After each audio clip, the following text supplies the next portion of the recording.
vintage look with the beautiful Tina from Makeup Wearables, Sherry from Ladylike May, and the link to their videos will be in the description box, Jam, and me, Lucia, Mega Lasting Beauty. Thumbs up for looking like the Bride of Frankenstein. I'm taking a stippling brush and my Laura Mercier Camouflage palette. I'm using the Laura Mercier Secret Camouflage for a flawless look. It's more of a heavier coverage, so this will cover my imperfections well.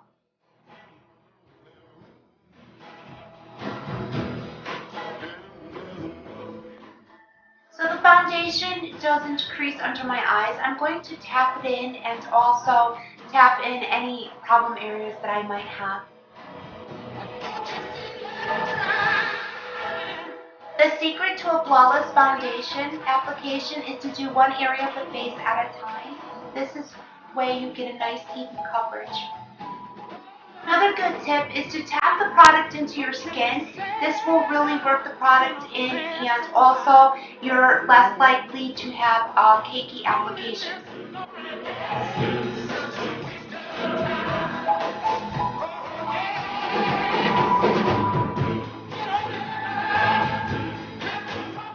To blend and set the foundation, I'm taking NYX HD foundation and I'm putting 2 squirts on my mirror. I'm going back in with the stippling brush and I'm going to stipple it on my face to ensure that the concealer and the foundation are blended together.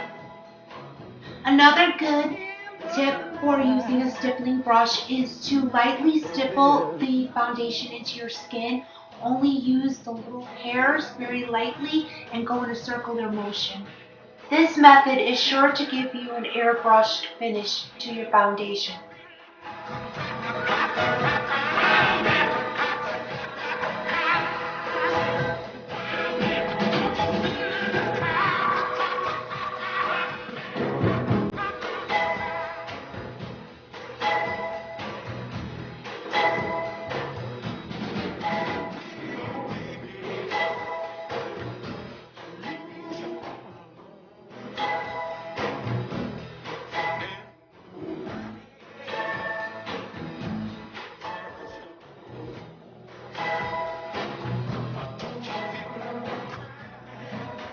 I only use what's left over on the brush on the forehead area, so it won't settle in the fine lines.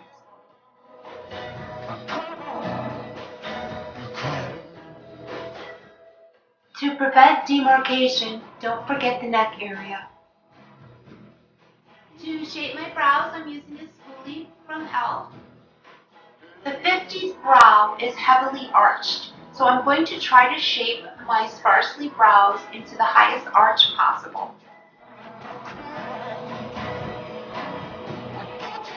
For a really defined 50s brow, I'm using matte brow gel and I am taking a Ray Morris angled brush and I'm going to start defining the lower edge of my brow and work the product up into the arch area.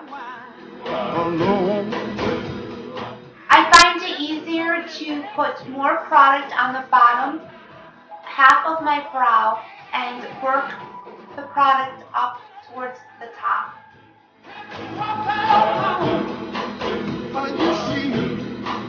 Come on, take my hand, baby, won't you walk with me?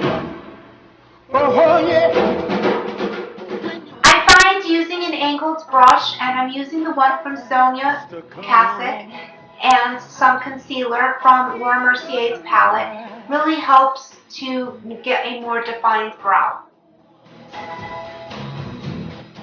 To prime my eyes, I'm taking Hollow by Illamasqua and putting that on my lid all the way up to my brow on both eyes.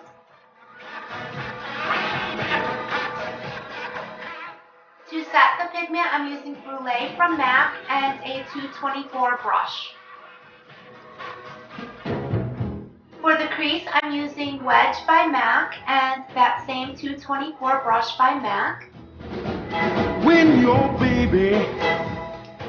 Now I'm going to take that peach color from the Wet n Wild I Heart Matte palette and a Sigma Performance crease brush, as I'm going to pop that shadow into my crease to diffuse the wedge and also give a more natural look to my crease.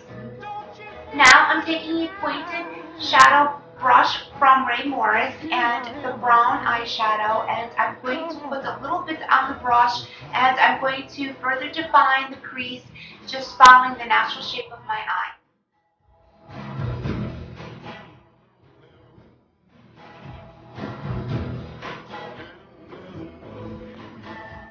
Now taking the skin tone color and a MAC 239 brush, I'm going to pop that on both lids.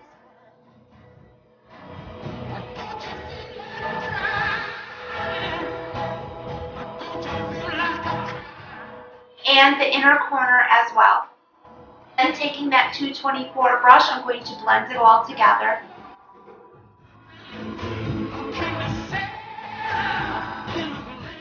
Now, I'm taking a matte bronzer from MAC and a Ray Morris crease brush. I'm going to put some of the product on the brush and I'm going to contour starting at the hollowest point of my cheek, working towards my hairline, because the 50s were known for that prominent contour. To avoid patchiness, you want to go closest to the hairline as possible.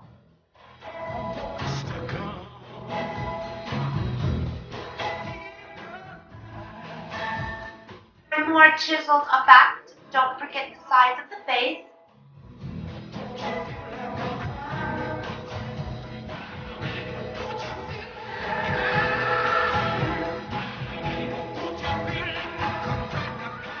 Underneath the chin.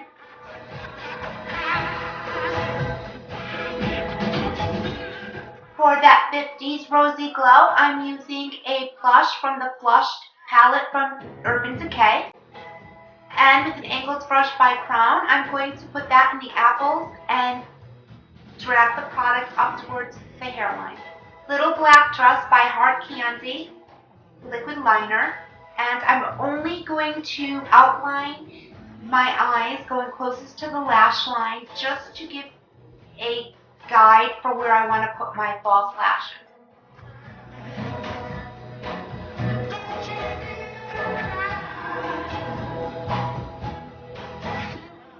You want to go closest to the lash line as possible, so not to leave any color of skin.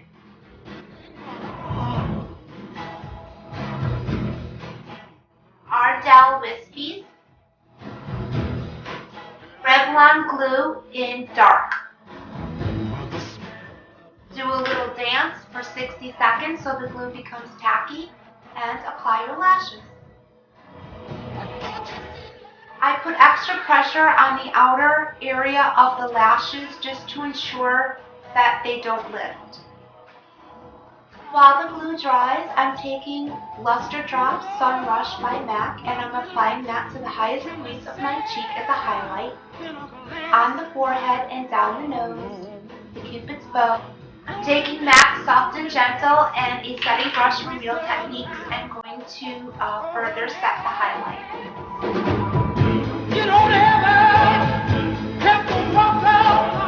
To apply the winged eyeliner, I'm using Physicians Formula eyeliner in Black is Black. A tip for winged eyeliner is to only have the wing fit near the lash line.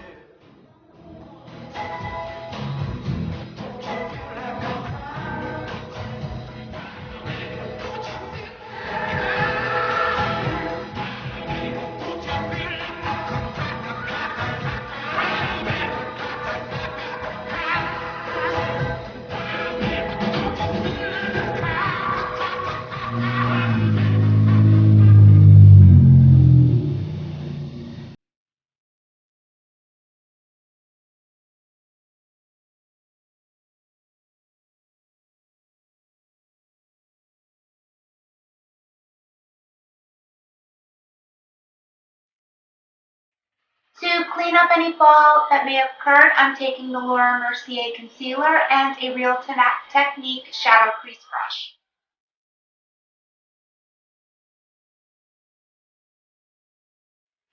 I want the illusion of a shadow underneath my eye, so I'm using a Milani brow pen to line the lower lash line.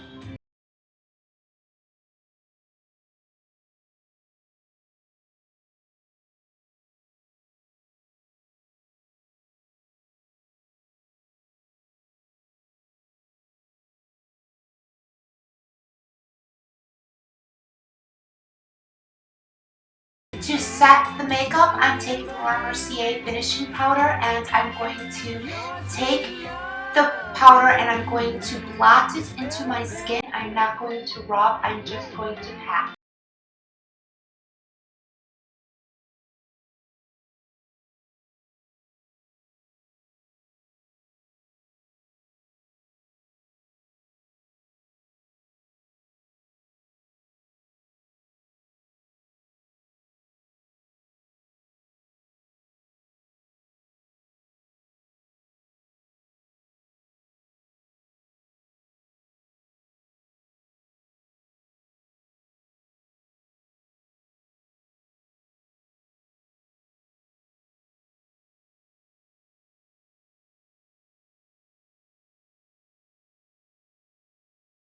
For a more precise application, I'm using a Ray Morris lip brush.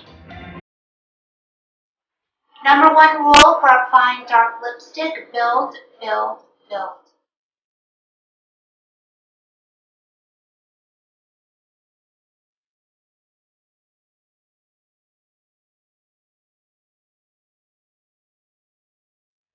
I like to use an angled brush with concealer to further get the perfect application possible. And more importantly, to smudge proof the lipstick.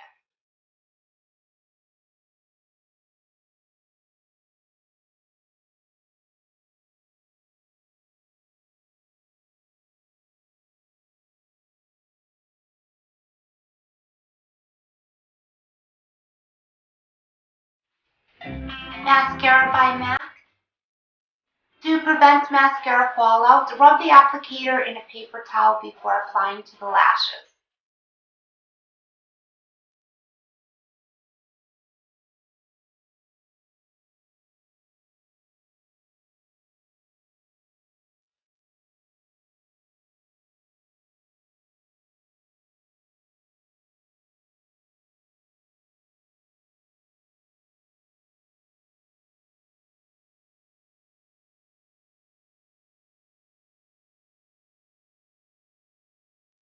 For the dimple, I'm using a Sigma liner brush and the brow gel by MAC.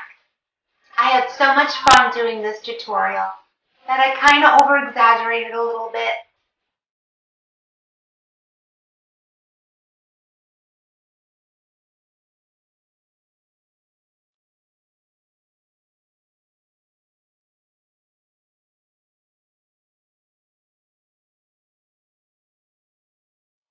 Thank you all for watching. Thank you for subscribing, and if you're not subscribed, please subscribe. Give me a thumbs up if you like this look.